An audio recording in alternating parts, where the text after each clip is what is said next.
আলহামদুলিল্লাহি ওয়াহদাহ ওয়াসসালাতু ওয়াসসালামু আলা মান লা নাবিয়্যা বা'দাহু আম্মা বা'দ। প্রিয় বন্ধু সকল, আজকে আপনাদের সম্মুখে নতুন একটা ভিডিও নিয়ে আমি উপস্থিত হয়েছি। যেহেতু আজকে ভিডিওর মেইন বস্তুটা মূল বিষয়টা হলো সূরা ইখলাসটা কোন সময় নাযিল হয়েছিল আর নাযিল হওয়ার মেইন কারণটা কি ছিল। আল্লাহ পাক রব্বুল আলামিন এই সূরাটাকে কেন নাযিল করলেন, আসুন আমরা সে সম্পর্কে জানি।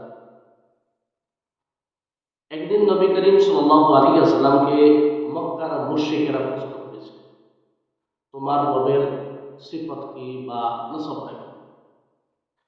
বংশগত পরিচয় জানতে চাইছে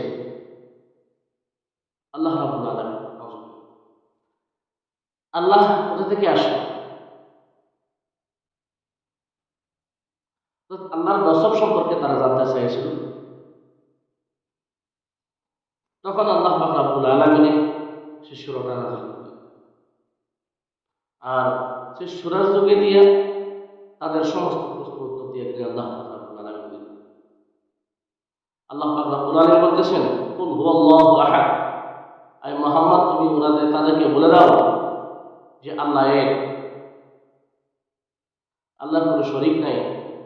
আল্লাহুস সামাদ, আল্লাহ বেনিয়াজ, অর্থাৎ কারো মহতাজ নয় আল্লাহ।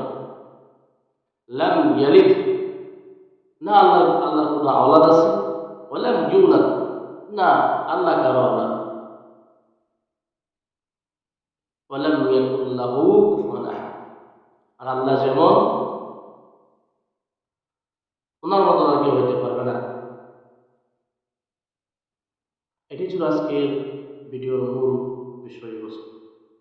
আশা করি সবাই ভিডিওটাকে শেয়ার করবেন আর আমার পেজটাকে ফলো করবেন, নিজে দেখবেন, অন্যকে দেখার জন্য সুযোগ করে দেবেন বলে আশা রাখলাম। ধন্যবাদ। আসসালামু আলাইকুম।